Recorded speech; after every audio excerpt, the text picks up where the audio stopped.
J'aimerais qu'on parle ce matin d'un des personnages les plus mystérieux de la Bible.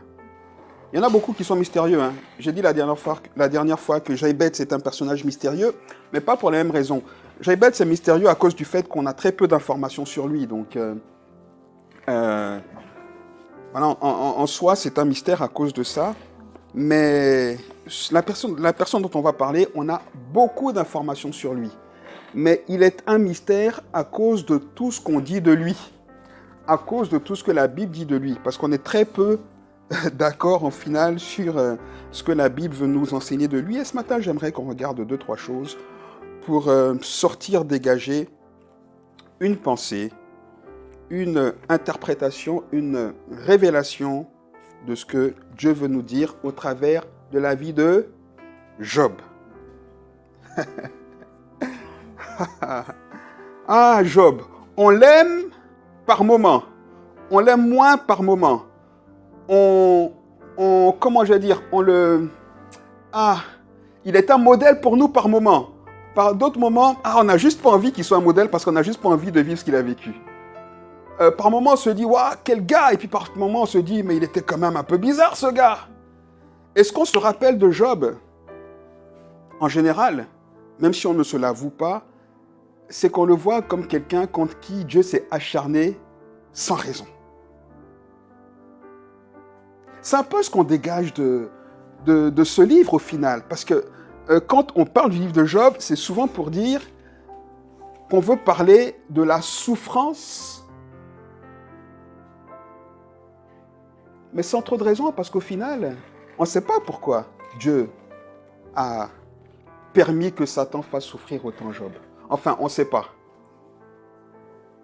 On sait, mais ça semble un peu...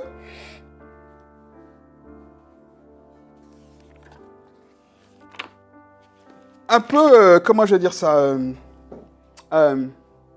injustifié, voilà, c'est le mot que je cherchais. Injustifié. Et en redisant, alors, forcément, quand on redit Job, c'est qu'on traverse nous-mêmes des moments un peu difficiles. On veut chercher des solutions pour dire, Seigneur, qu'est-ce qui se passe?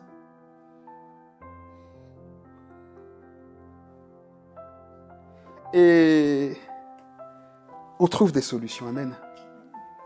Donc forcément, j'ai abordé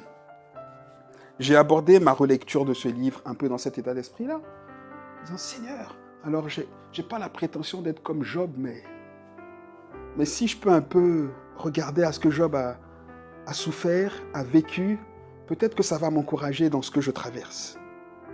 Amen. Parce que je ne pense pas que ni vous ni moi avons vécu, le quart de ce que Job a vécu. On en a vécu un, je dis pas. Après, c'est pas un championnat de j'ai vécu plus que... Parce que nous, on est souvent dans cette attitude-là. Mais tu sais pas ce que j'ai vécu. Ah, tu sais pas. Moi, tu sais pas ce que j'ai vécu. Mais c'est pas un championnat, là. En fait, parce que chacun vit sa chose à sa mesure. Donc, ce que tu considères comme pas fort pour toi est fort pour moi. Donc, tu peux pas me l'enlever, ça. Vous comprenez ce que je veux dire? Donc, c'est pas un championnat. C'est pas un championnat.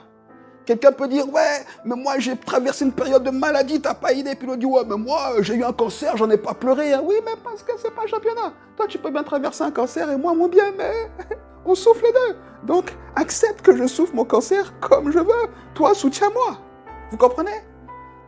Donc c'est pas tellement pour se comparer à Job parce qu'il n'y a pas de championnat en tant que tel, mais c'est surtout pour y trouver du réconfort, pour y trouver la voix de Dieu, pour finalement entendre Dieu nous parler et entendre Dieu nous donner les clés qui ont permis à Job finalement de traverser cette période en gardant les yeux fixés sur lui. Amen. On va donc ouvrir ensemble nos Bibles dans Job. On va aller au chapitre 1, au verset 1, et on va lire quelques passages comme ça que je vais commenter avec évidemment une perspective, parce que il est tellement riche ce livre, il est tellement riche, tellement riche. D'ailleurs, si vous ne l'avez jamais fait, je vous encourage, je vous exhorte à lire le livre de Job d'un bout à l'autre. Mais vraiment. il est vraiment renversant ce livre. En fait, quand je relis ce livre, c'est comme j'ai l'impression parfois d'être devant un film. Vous savez, ce genre de film qui vous font passer par plusieurs émotions. Un coup, et puis un coup, on est... C'est ça en fait le livre de Job. Par moments on est et puis par moments on est en colère. On traverse toutes les émotions. Et puis au final, Dieu parle à Job. Alléluia. Et là on se dit alléluia Seigneur. Enfin tu me parles. Amen. Regardons ensemble dans le tout premier chapitre, le tout premier verset, comment est-ce que le livre de Job est introduit. Et c'est très important. Il est écrit qu'il y avait dans le pays de Outs un homme qui s'appelait Job. Et cet homme était intègre et droit, il craignait Dieu et se détournait du mal. Il lui naquit 7 fils et 3 filles. Il possédait 7000 brebis, 3000 chameaux, 500 paires de bœufs, 500 ânesses et un très grand nombre de serviteurs. Et cet homme était le plus considérable de tous les fils de l'Orient. Alors quand ça commence comme ça, on a l'impression d'être dans un conte de fées. On se dit c'est un prince qui va chercher une princesse. Non. En fait, on est très vite déçus. Parce que ça commence comme ça. N'est-ce pas? Les contes de fées, ça commence comme ça. On se dit, ouais, Job va partir dans un pèlerinage pour chercher sa femme parce que sa femme est décédée, etc. Et il veut une autre femme pour... Non, en fait, pas du tout.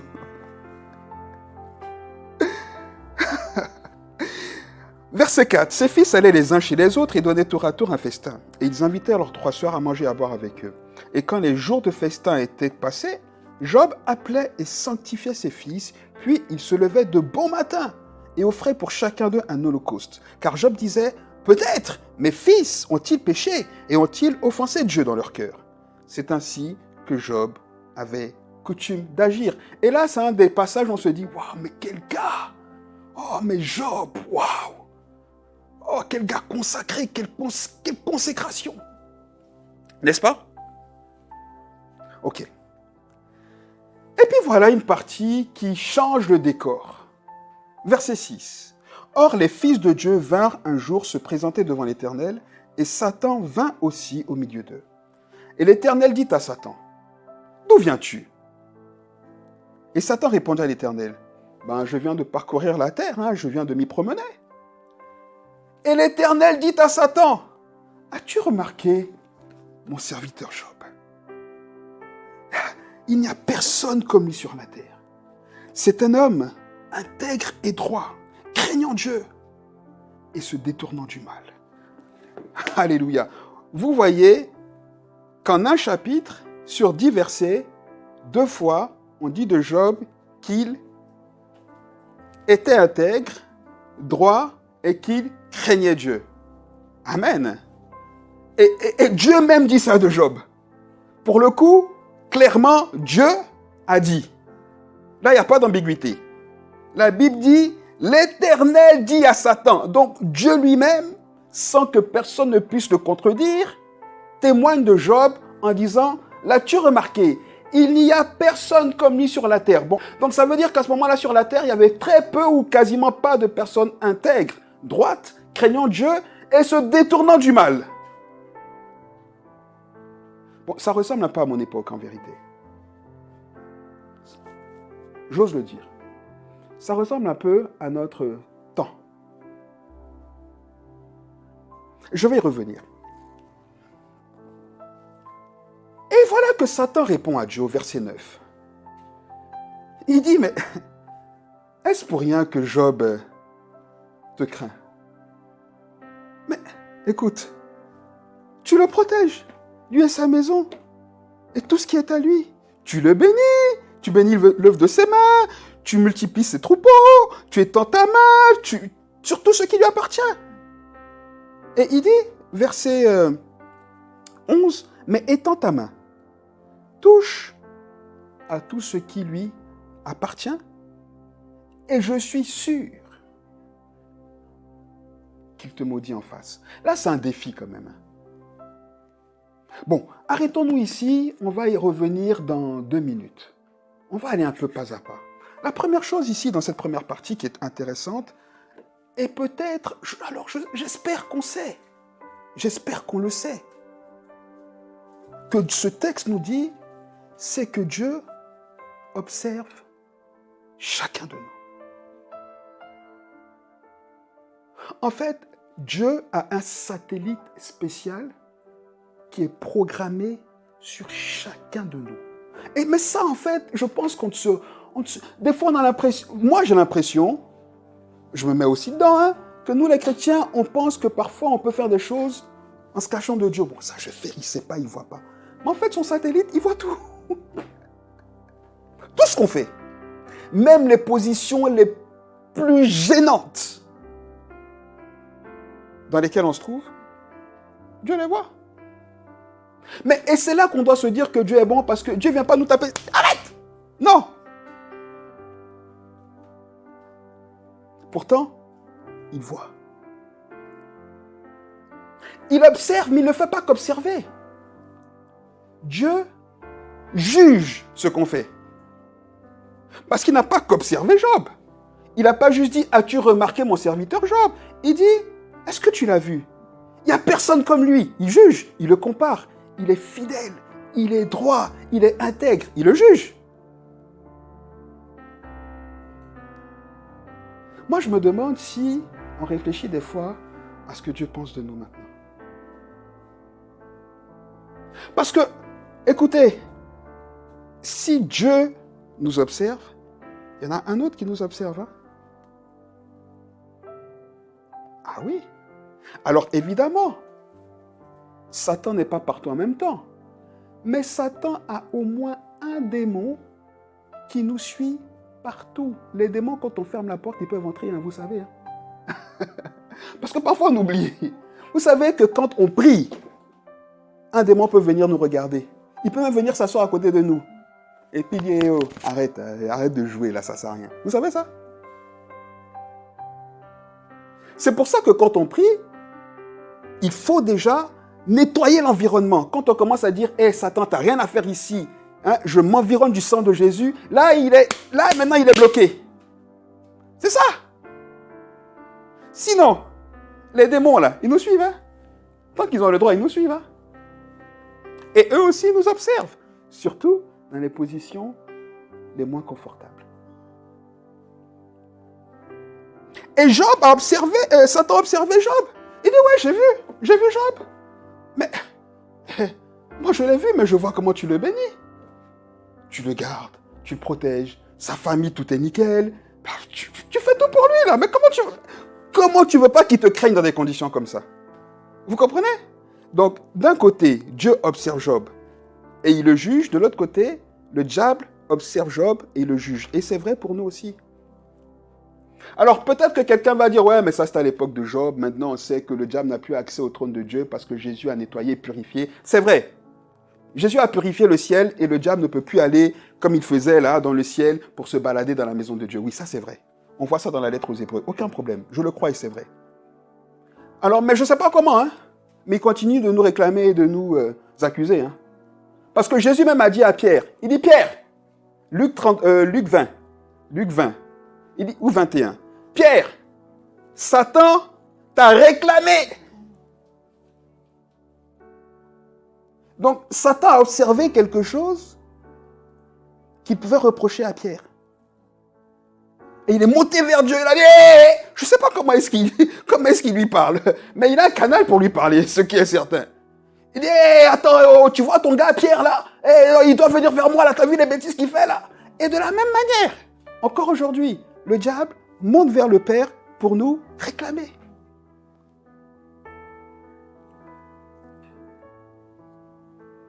La seule différence qu'il y a avec nous maintenant, c'est que depuis Job et depuis Pierre, Jésus est monté à la croix.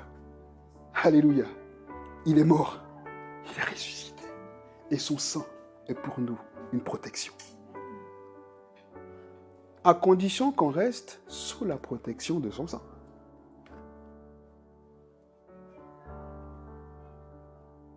Donc on ne peut pas se recouvrir du sang de Jésus et aller vivre contrairement à la volonté de Jésus. Parce que le sang de Jésus, il est pur, là. Donc, c'est comme un sas. Un sas de, vous savez, de purification quand on a un virus.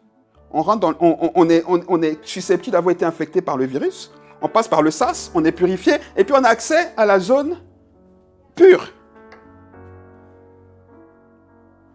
Donc, si nous, on n'est pas pur, on ne peut pas prétendre entrer dans la zone pure. Vous comprenez ce que je veux dire? Et le sang de Jésus est là pour nous permettre d'y accéder.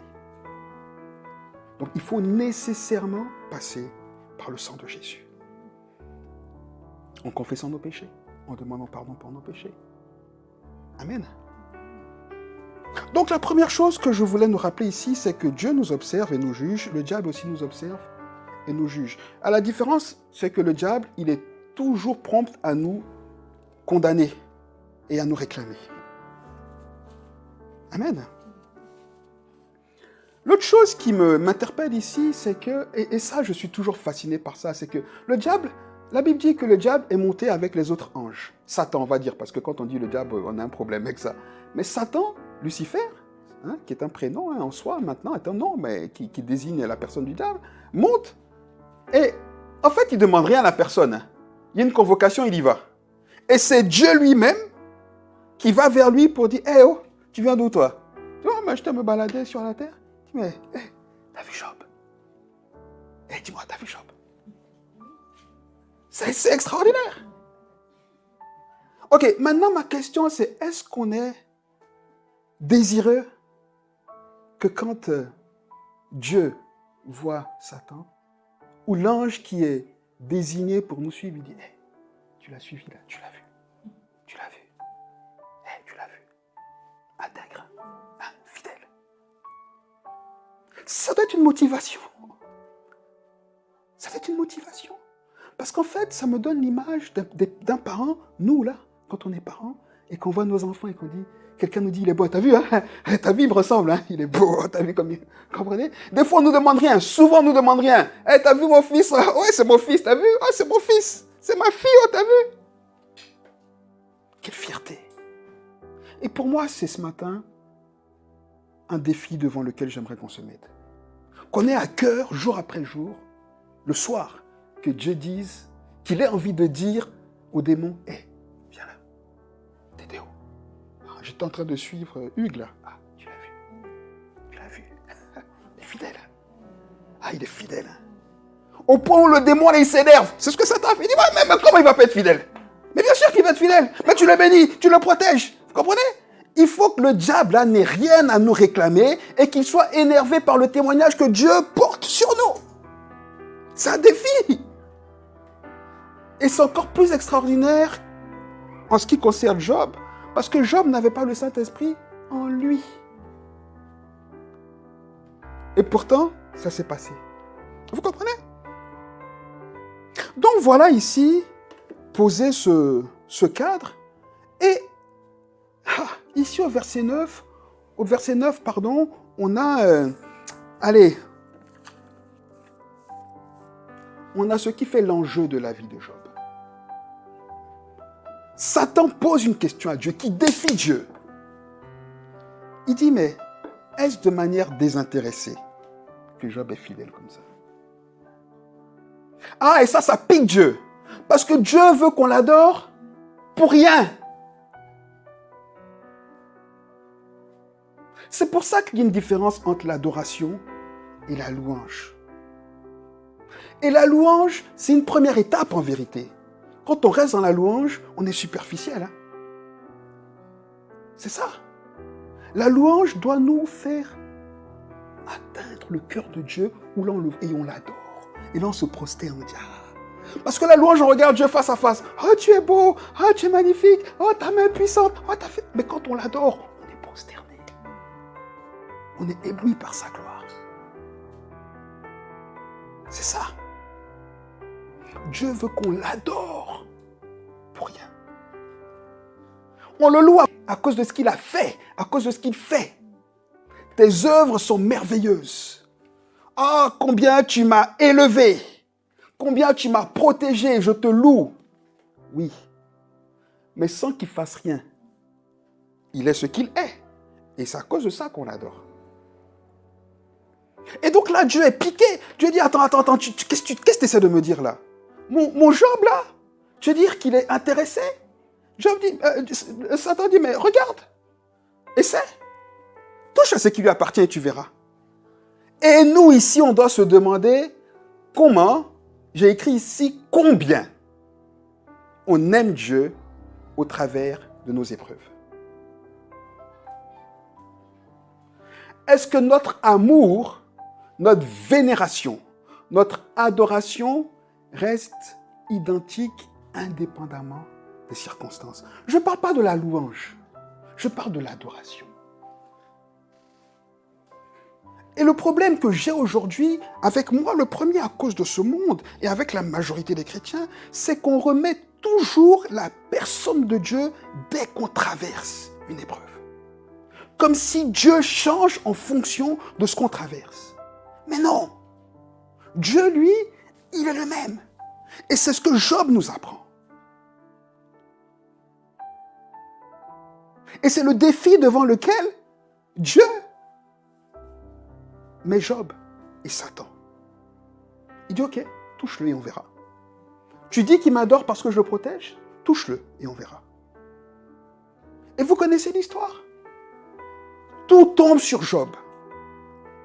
Il perd ses enfants, il perd tout. Écoutez, nous on perd notre travail, on maudit Dieu. On perd notre travail, on maudit Dieu. Quelqu'un qu'on aime nous tourne le dos, on remet Dieu en question. En fait, ça c'est la vérité. Mais parce qu'on nous, aujourd'hui, écoutez, et je dois le dire, aujourd'hui, on nous parle de Dieu d'une mauvaise manière. On nous parle de Dieu comme si c'est notre copain. Dieu n'est pas notre copain. Dieu fait ce qu'il veut. Si ça ne nous plaît pas, on part. On le laisse. Le problème, c'est qu'aujourd'hui, on nous présente un Dieu, vous savez, qui nous comprend. Oh, il te comprend. Mais quand quelqu'un te comprend et qui ne te comprend plus aujourd'hui, qu'est-ce que tu fais?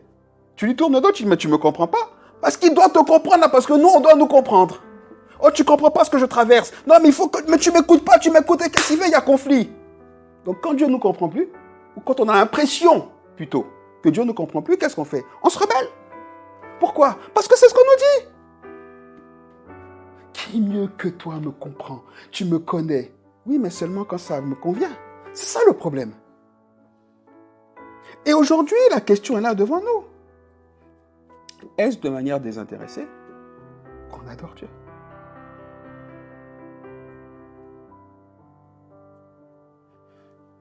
En ça, Job est un modèle.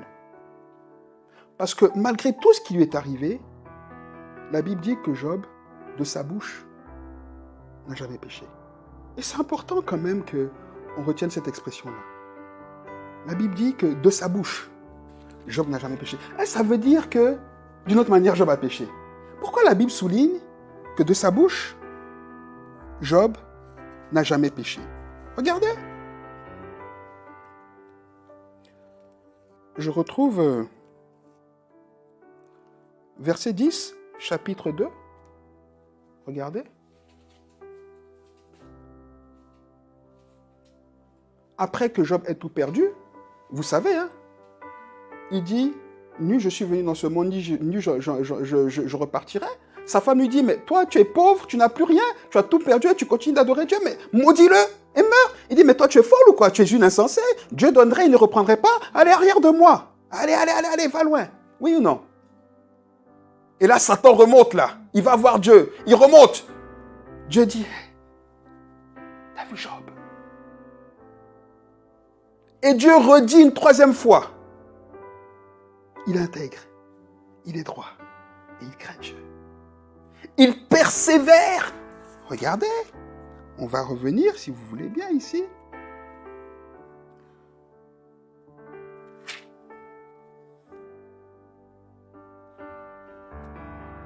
Verset 3, chapitre 2, on y est. Dieu revient. L'Éternel dit à Satan, tu remarquais mon serviteur Job?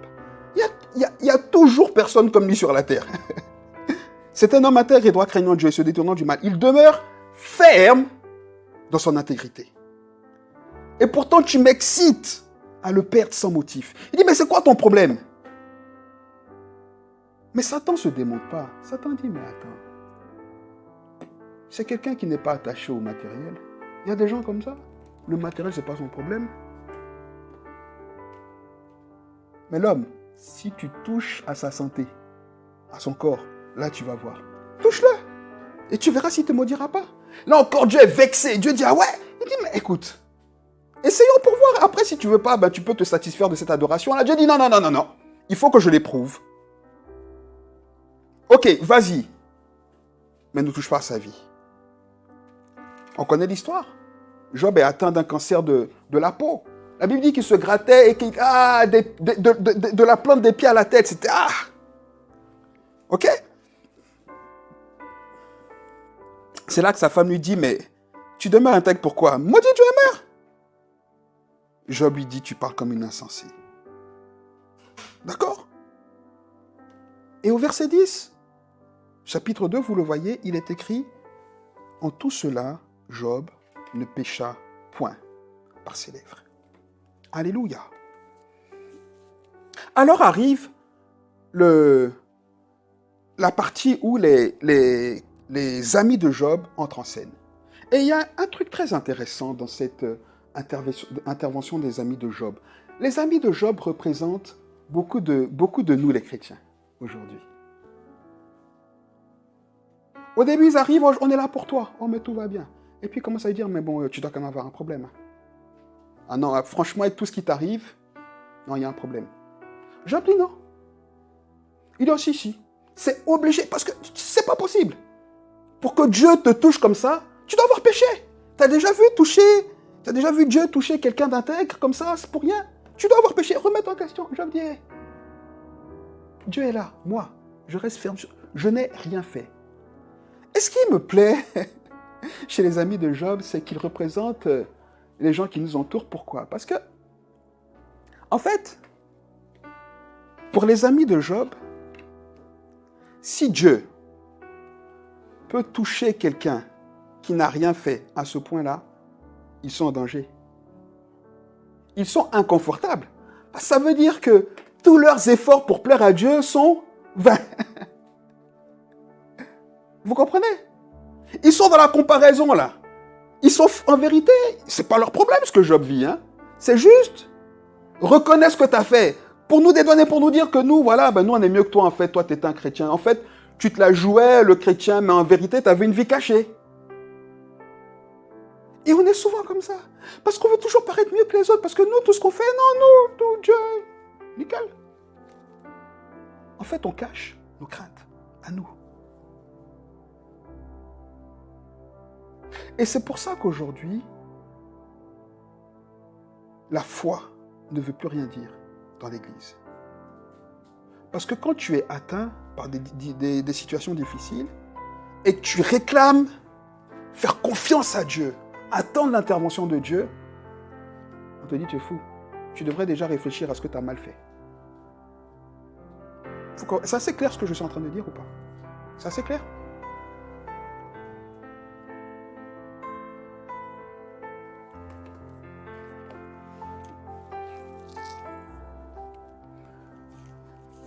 On va passer, et je vais aller un peu plus vite ici, mais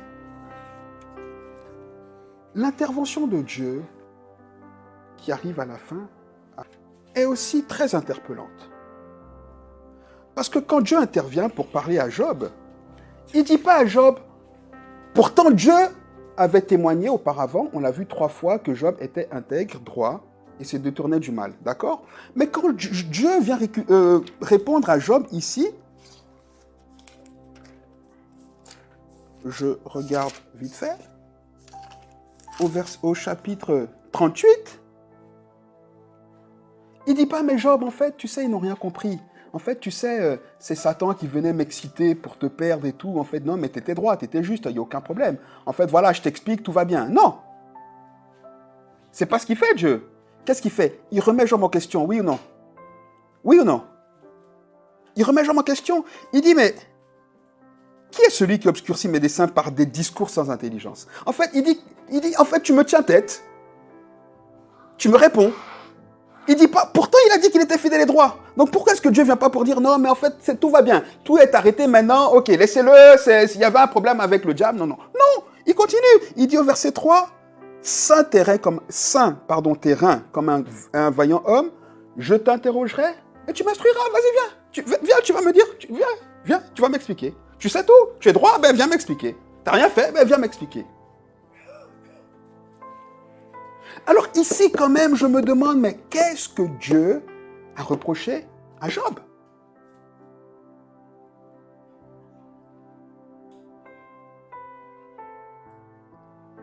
Il lui reproche quelque chose puisqu'il lui dit, viens m'apprendre, dis-moi toi, dis-moi. Écoutez, si Dieu veut nous apprendre, évidemment on passe, mais après il nous assoit et puis il dit, tu vois en fait, je voulais t'expliquer ça, je voulais t'expliquer ci, parce que oui, Job a compris, mais il a repris. Quand on reprend quelqu'un, c'est que quand même, on lui reproche qu'il y a quelque chose qu'il a mal fait. Pas tout, mais il y a quelque chose qu'il a mal fait. Et ce point-là m'a tellement aidé. Dans ma position actuelle, là, ça m'a trop aidé. Parce que je me suis rendu compte moi-même que, parfois, je pense que tout est acquis, que je suis dans une position de religieux, là, où Dieu est satisfait de moi et que tout va bien, je ne me remets plus en question. Et là, j'ai dû me demander, mais Seigneur, qu'est-ce que tu penses de moi là maintenant? Qu'est-ce que tu dis au diable quand il va... Déjà, qu'est-ce que le diable va me reprocher auprès de toi? Et qu'est-ce que tu lui dis? Mais écoutez, c'est un exercice qui est très difficile, mais qui est indispensable. Parce que c'est un exercice qui nous pousse à aller regarder au fond de nos craintes. Parce que c'est ce que Job dit. Job dit, mais en fait, j'ai rien fait de mal, mais tout ce que je crains, c'est ça qui vient.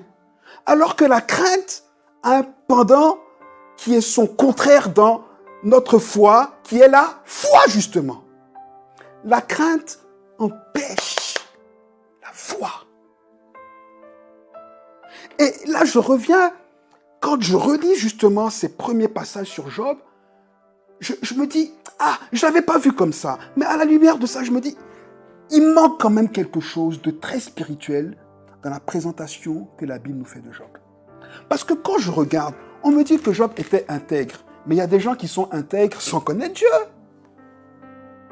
Il y a des gens qui ils n'ont pas besoin... En fait, ils sont intègres. Il y a des gens, tu peux dire, il a tous les défauts. Mais il est droit. Il ne connaît pas Dieu. On a peut-être un ami comme ça. Qui est toujours bourré. Mais il est intègre. Il est intègre. Il y a des gens, ils ne connaissent pas Dieu. Mais ils se détournent du mal. Ah non, ça là, non. Moi, non. Ça, non. On a certainement eu un ami comme ça quand on était jeune, qui ont dit, mais viens, on va faire ci. Non, moi, non. Ça, non, moi, non. Tu vois, le gars a dit, il est vieux jeu. Finalement, on ne va même plus le chercher parce qu'il nous empêche de faire ce qu'on aimerait faire. Il se détourne du mal.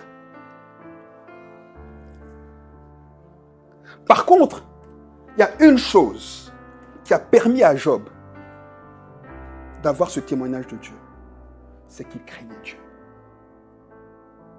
Et ça, tant qu'il n'y a pas Dieu dans notre vie, on ne peut pas l'inventer. Job respectait Dieu. Mais ceci dit, il lui manquait quand même quelque chose. Il lui manquait quand même la foi.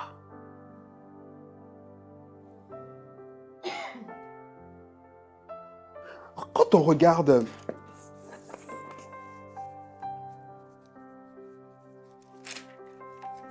au chapitre 6, regardons, on va aller un peu vite. 6. Chapitre 6, à partir du verset 8. Il y a là quelque chose que Job dit qui est assez symptomatique de sa position. Job aimait Dieu, aucun problème, il le respectait. Mais quand il est au cœur de sa souffrance et qu'il commence à se plaindre quand tout le monde lui dit qu'il a péché, il dit, écoutez, au verset 8, il dit, puisse mon vœu s'accomplir et Dieu veuille réaliser mon espérance. Regardez l'espérance de Job à ce moment-là dans la souffrance et vous me direz comment vous le jugez. Regardez, il dit, voilà mon espérance. Dans ma souffrance là, qu'il plaise à Dieu de m'écraser, qu'il étende sa main et qu'il me tue, qu'il m'achève. Et Job dit, il me restera au moins la consolation, la joie que dans les mots dont je suis accablé, donc les mots mal, jamais je n'ai transgressé les ordres de Dieu. En fait, Job se disait, ok, il n'y a plus d'espoir pour moi. Seigneur, viens me tuer, je ne peux plus rien attendre de toi. Au moins, j'aurais jamais péché comme toi. Mais est-ce que ça, c'est l'attitude d'un homme de foi?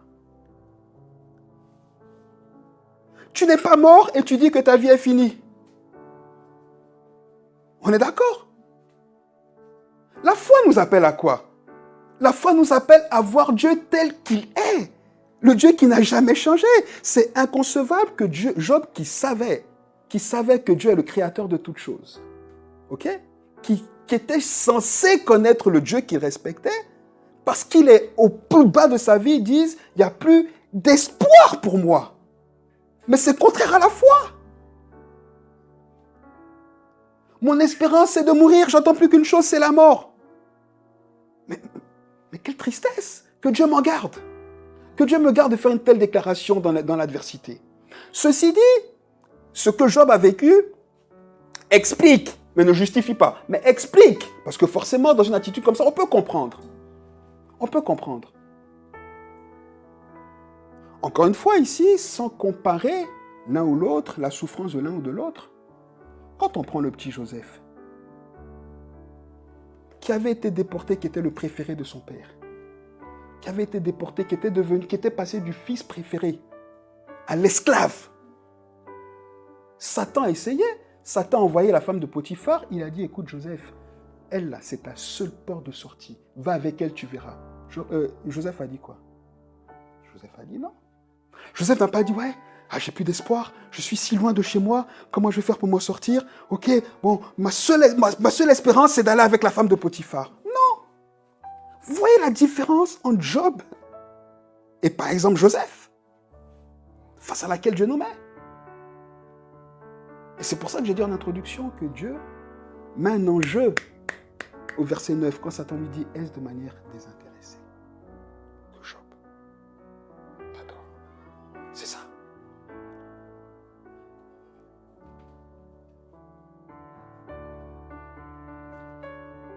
C'est ça. Job était finalement un homme qui craignait Dieu, qui respectait Dieu, oui, mais qui était un vrai religieux, à qui manquait la foi. D'ailleurs, il le dit, non? Je l'ai dit tout à l'heure. Tout ce que je crains, c'est ce qui m'arrive. Mais nos craintes, elles doivent faire quoi? Nous pousser vers Dieu. Dieu voulait compléter quelque chose qui manquait à Job.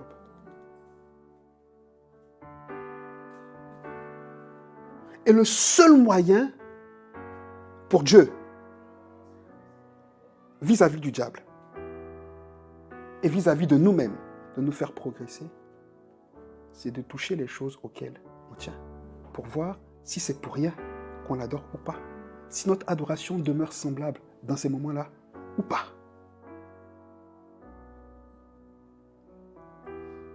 Mais rappelons-nous quand même que la seule chose qui a permis à Job de maintenir cette attitude et de saisir cette opportunité, c'est qu'il respectait Dieu. C'est qu'il craignait Dieu. Si Job ne craignait pas Dieu, il n'aurait jamais pu sortir de cette épreuve.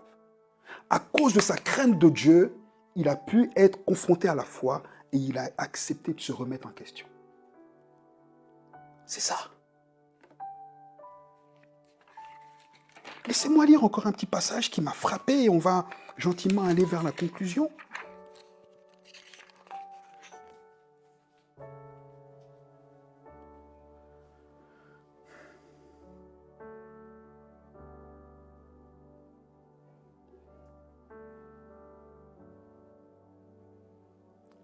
Un passage au chapitre 27 qui souligne encore une fois l'intégrité, pas l'intégrité, oui l'intégrité vis-à-vis de Dieu, mais la crainte de Dieu pour Job, mais qui encore une fois dénuée de la foi. Mais je souligne les deux aspects, parce que sans la crainte de Dieu, Job n'aurait pas pu rebondir sur la foi. Donc si on ne craint pas Dieu, c'est un problème. Donc dans notre relation à Dieu, si on est juste intègre, si on est juste à se taper la poitrine, moi je me détourne du mal, moi je ne fais pas de mal, eh bien, je suis désolé, mais on n'est peut-être pas mieux que beaucoup de païens qui s'en foutent de Dieu. Hein? La différence, c'est comme cette crainte de Dieu. Et regardez ce que Job dit ici au chapitre 27. Job prit de nouveau la parole sous forme sentencieuse. et dit, Dieu qui me refuse justice est vivant. Bon, déjà, il accuse Dieu. Hein? Oui ou non?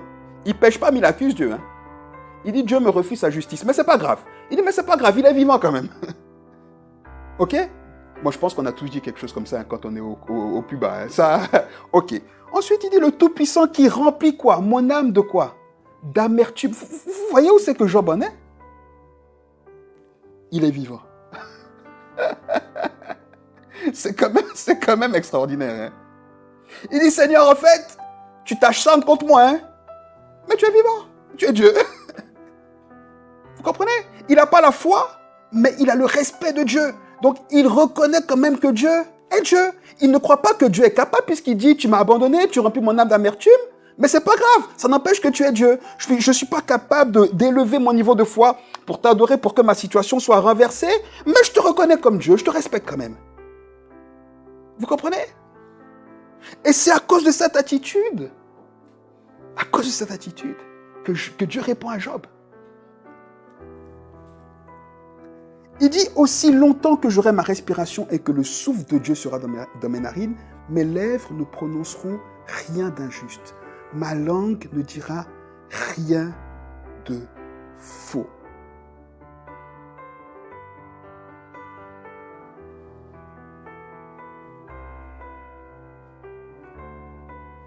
Vous voyez?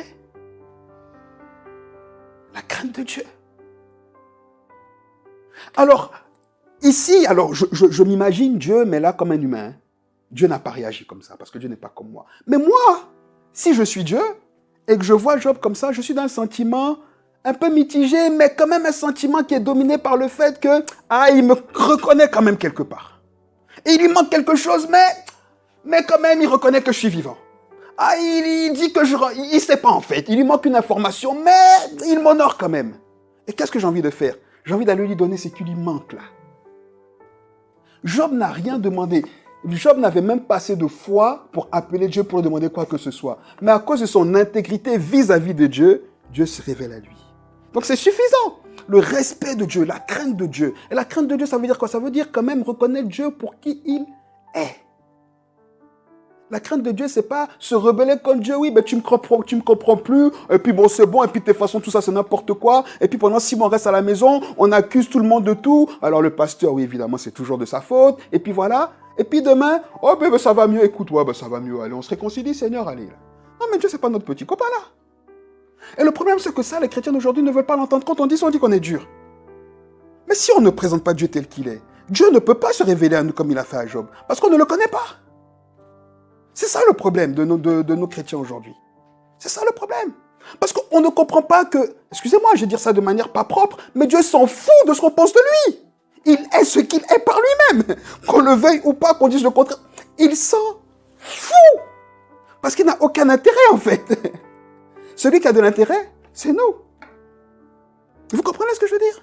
Et donc cette attitude de Job, elle est juste, cette remise en question qui fait que finalement Dieu se révèle à lui.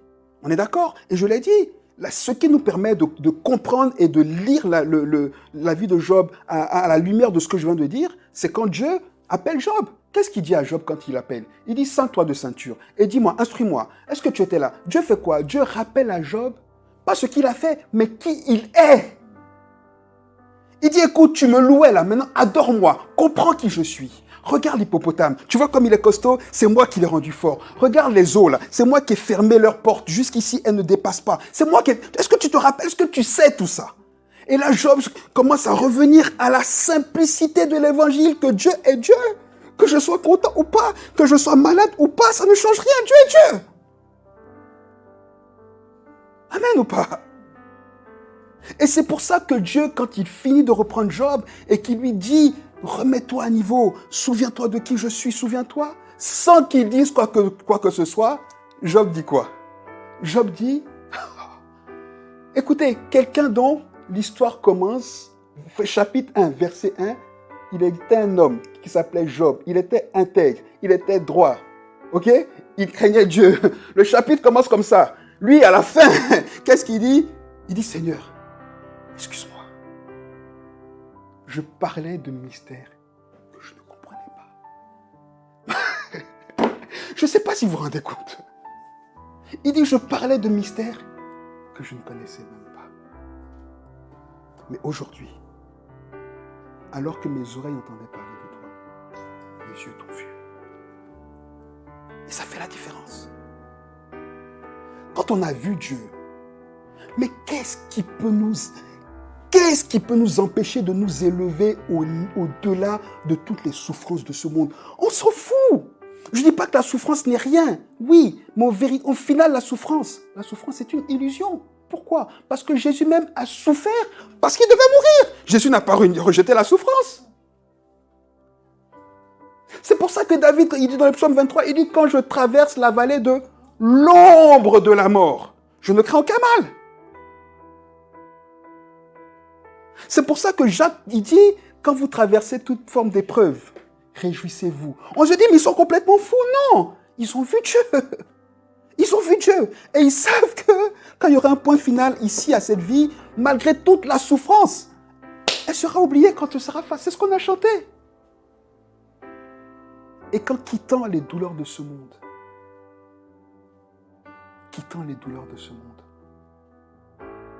je me retrouverai dans la gloire de ton ciel. C'est ça. On est prêt à remettre Dieu en question, à le renier. Pourquoi? Pour 10 ans de bonheur, 10 ans de plaisir, 10 ans d'intense vie, 20 ans, 30 ans, 40 ans. La Bible dit, mais la vie de l'homme, c'est un souffle. 80 ans, puis il est parti.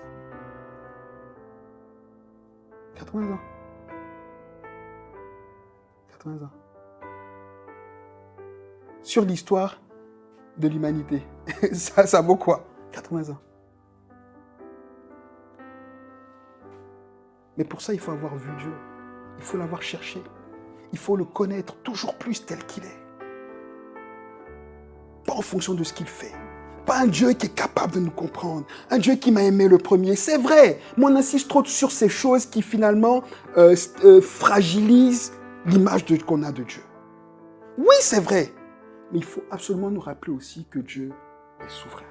Qu'il fait ce qu'il veut, qu'il plie qui veut, qu'il fait grâce à qui il veut, qu'il endurcit qui il fait sans avoir de compte à rendre à qui que ce soit. C'est ça la foi. C'est ça la foi. Relisez le chapitre 11 de l'Épître aux Hébreux. Si ce chapitre il commence par des héros qu'on aime, par des Noé, par des Abraham, par des Enoch, des gens qu'on adule, à qui on veut ressembler, il finit en disant quoi? Il dit beaucoup ont été tués. On leur a coupé la tête par la foi. À cause de leur foi. Donc eux, ils n'ont pas la foi. Non, nous on veut Enoch, on veut être enlevé comme Dieu. On veut être Noé, on veut être... Oui, mais et ceux qui ont été persécutés à cause de leur foi, ils n'ont pas la foi? C'est ça la foi. Il y a ceux qui ont été des champions à cause de leur histoire, et il y a ceux qui ont été des champions parce qu'ils ont souffert à cause de Dieu. Sans rien demander à personne, sans s'en plaindre, en disant, mais j'accepte cette souffrance. Je meurs les pieds en bas. Oui, c'est dur, mais je te verrai. Amen ou pas? Écoutez, j'avoue que c'est mon cœur aujourd'hui. C'est mon cœur parce que devant ce monde, devant l'état du monde et l'état de l'Église, devant mes difficultés personnelles, je me dis, mais où en est ma foi? Et j'avais besoin d'entendre Dieu me dire que tu sois couché, incapable de marcher, ou que tu sois le champion au plus haut, ou quoi que ce soit, moi, je ne change pas. Donc ton adoration ne doit pas être dépendante de ce que je fais pour toi. Elle doit rester dépendante de qui je suis. Est-ce de manière désintéressée que tu m'adores? Voilà la question que Dieu me pose. Tu m'adores pourquoi? Pour ton succès? Pour ta sécurité? Pour que je réponde à tes prières? Ou même si je ne le fais pas, tu m'adores quand même. Écoutez, je vais m'arrêter là. Voilà la question.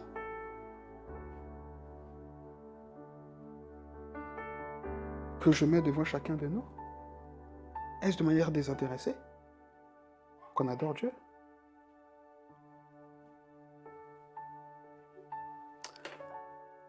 Amen.